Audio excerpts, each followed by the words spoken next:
RCR, la red que comunica y une al Perú. Y hasta ahora queremos saludar y agradecerle la amabilidad que siempre tiene con RCR, Red de Comunicación Regional. Ana Reate es la directora del Programa de Desarrollo Gerencial de la Universidad de San, profesora en el área de Economía y Finanzas de la misma casa de estudios. Qué gusto saludarla, Ana, muy amable, gracias por atender la comunicación con RCR. Buenos días, José, un gusto saludar a ti y a toda tu audiencia.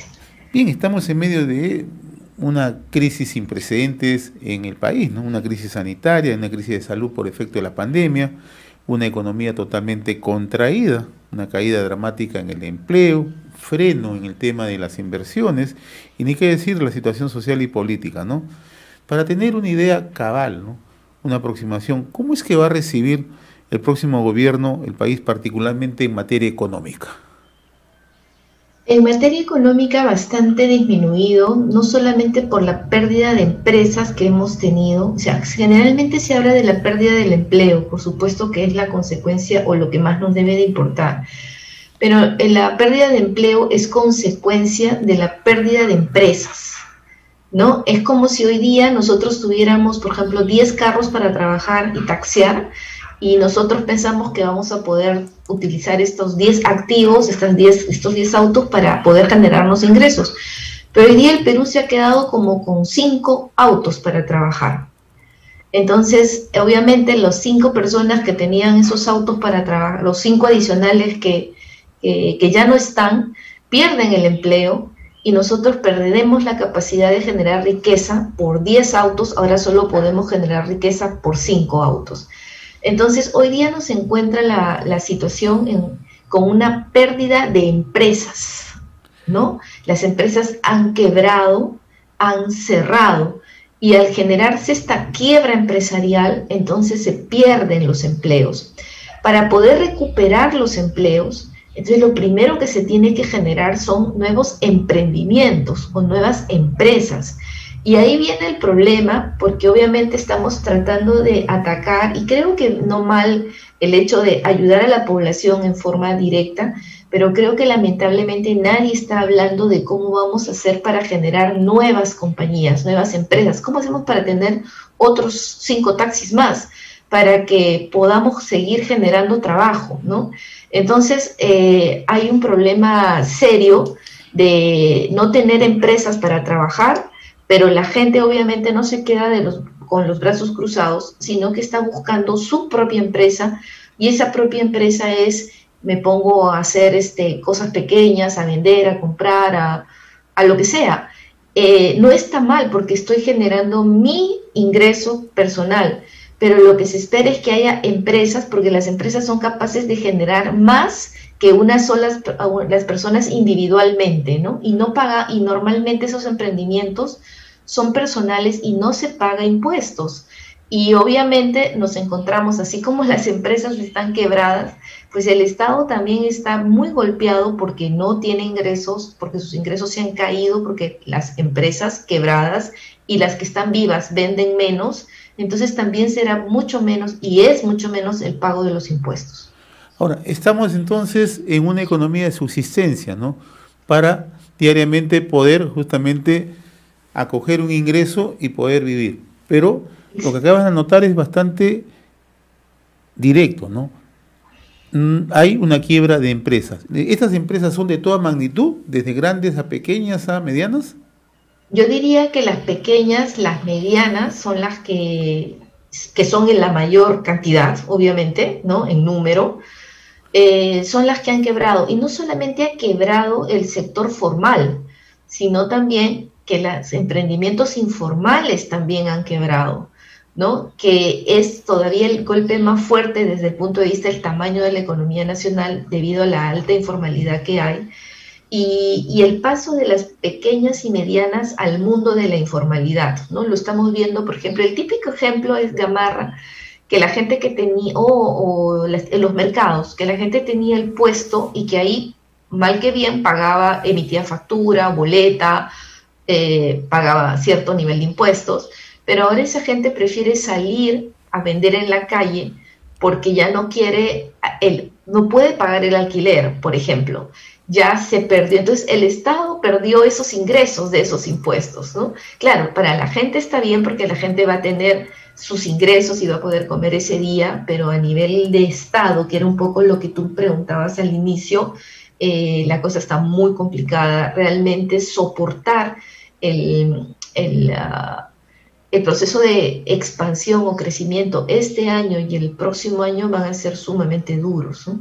O sea, proyectar en el corto plazo, mediano plazo, un proceso de reactivación, así como estamos en el país, es bastante complicado en las actuales circunstancias. Es muy difícil. Yo no sé si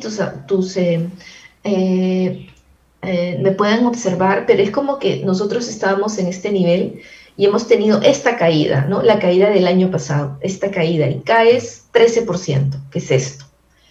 Y dices, bueno, este año deberíamos de rebotar 10%, 8%, 10%, pero la caída de un nivel alto de 13% es de este vuelo, pero rebotar 10% u 8% es solo esto, ¿no?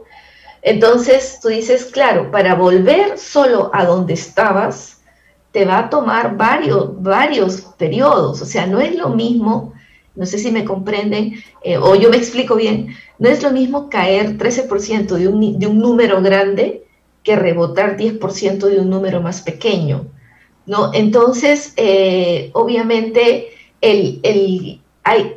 si todo fuera bien, nos tomaría realmente unos 2-3 años, si es que fueran las cosas bien, nos tomaría 2-3 años volver solamente al nivel que teníamos antes, recuperar nuestras empresas, recuperar la producción de nuestras empresas y recuperar el empleo que teníamos antes. Y obviamente sabemos que el problema es no solamente económico, sino político. Y es ahí donde ya las cosas se nos ponen un poco más cuesta arriba, porque no sabemos si los nuevos gobernantes, cualquiera que fuera, va a poder realmente trabajar al ritmo que el Perú necesita para que podamos, no solamente él, obviamente, o ella, sino todos los gobiernos regionales. Creo que en el camino también hay elecciones regionales, y es un esfuerzo muy grande de todos, pero no viene la cosa muy fácil, ¿no? Ojalá sí, todo va bien 2-3 años solo para recuperarnos de como estábamos en el 2019. El otro tema es justamente, ¿no? Va a ser bastante complicado llegar a los niveles de recuperación económica, por lo menos en el corto o en el mediano plazo.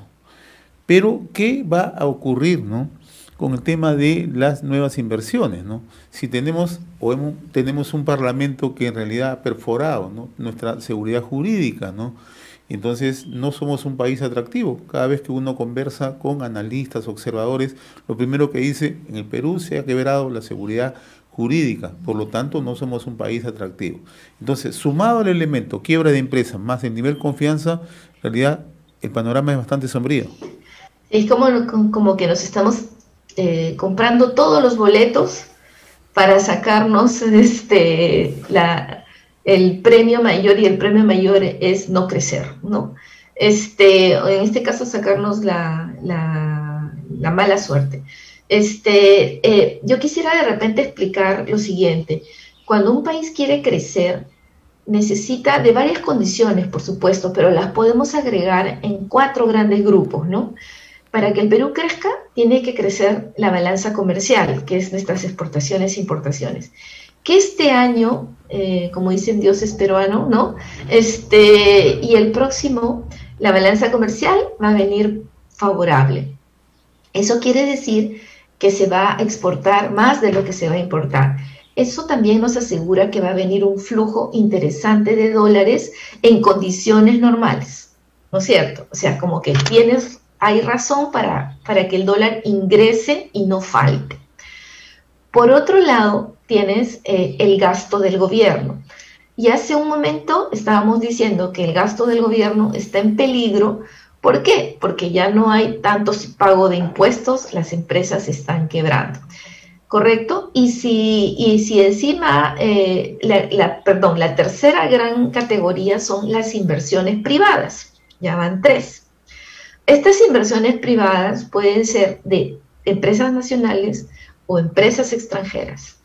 Si las empresas extranjeras ya no van a ingresar, no van a traer nuevas inversiones, entonces obviamente hay menos empresa, ¿correcto? Menos empresa y también menos dólares que van a entrar, ¿correcto?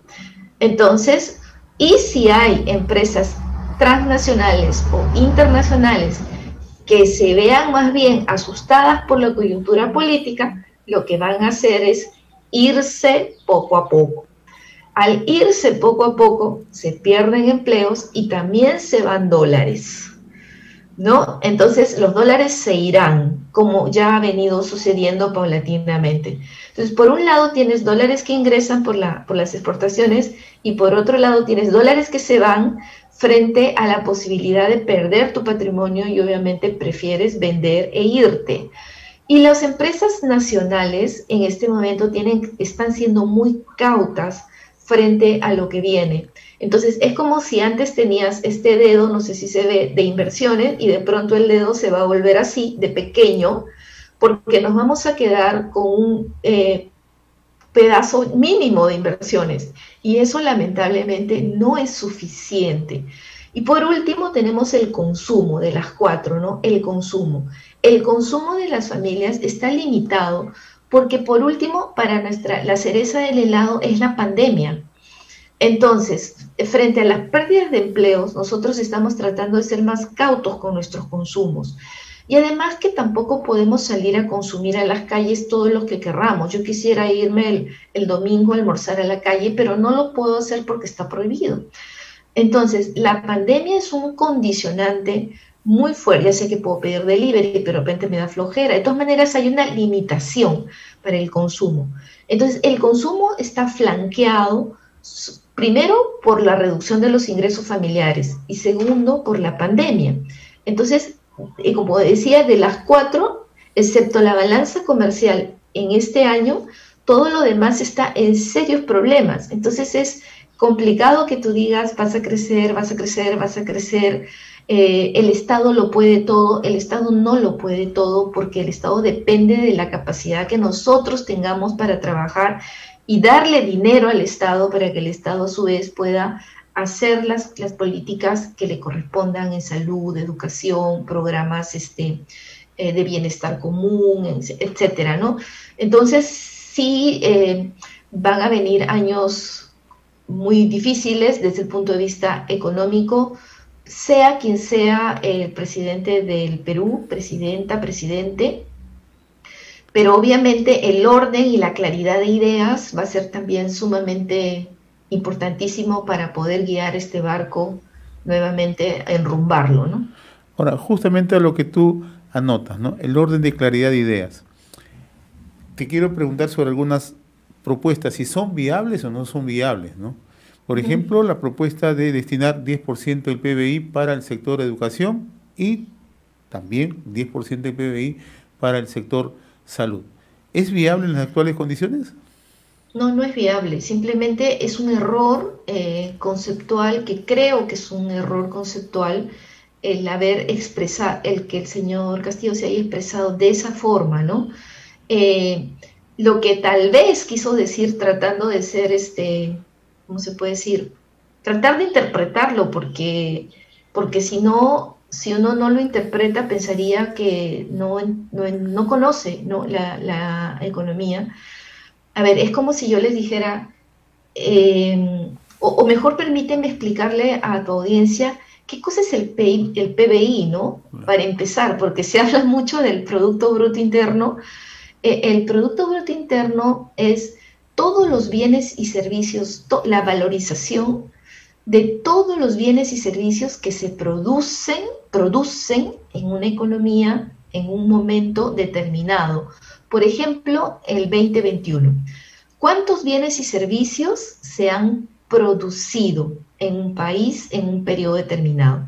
Muchísimos, dirá uno, muchísimos, pero eso los ha producido tanto el sector formal como el sector informal, ¿no? Entonces, claro, una parte del producto pagó impuestos y otra parte más gruesa del producto no pagó impuestos. ¿correcto?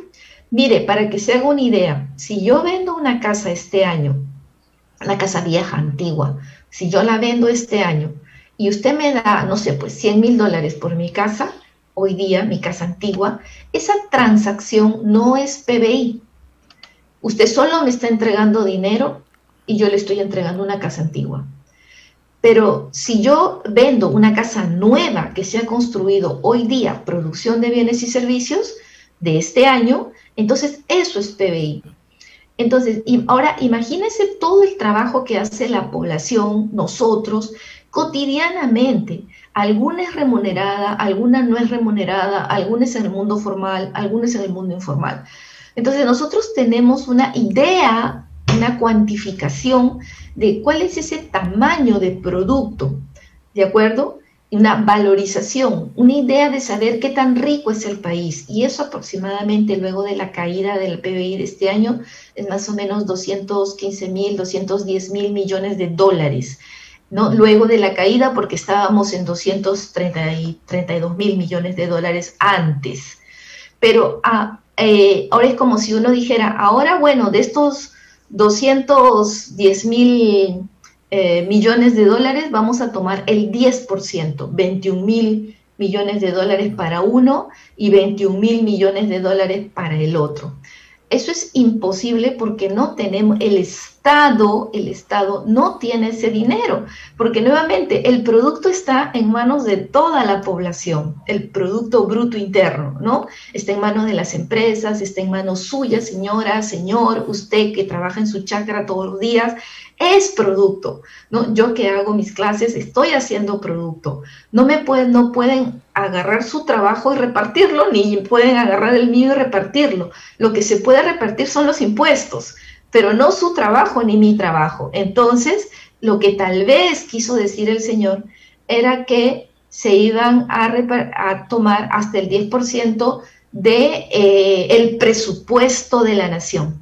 Y el presupuesto de la nación está en función de cuántos impuestos pague la población, y eso es aproximadamente 180,000 millones de soles aproximadamente, y eso es de lo que se tiene que agarrar. Es como decir, la olla es común y tiene que alcanzar para todos, ¿no? Otra propuesta es planteada por la candidata Keiko Fujimori, es que el 40% del canon minero se reparta a la población.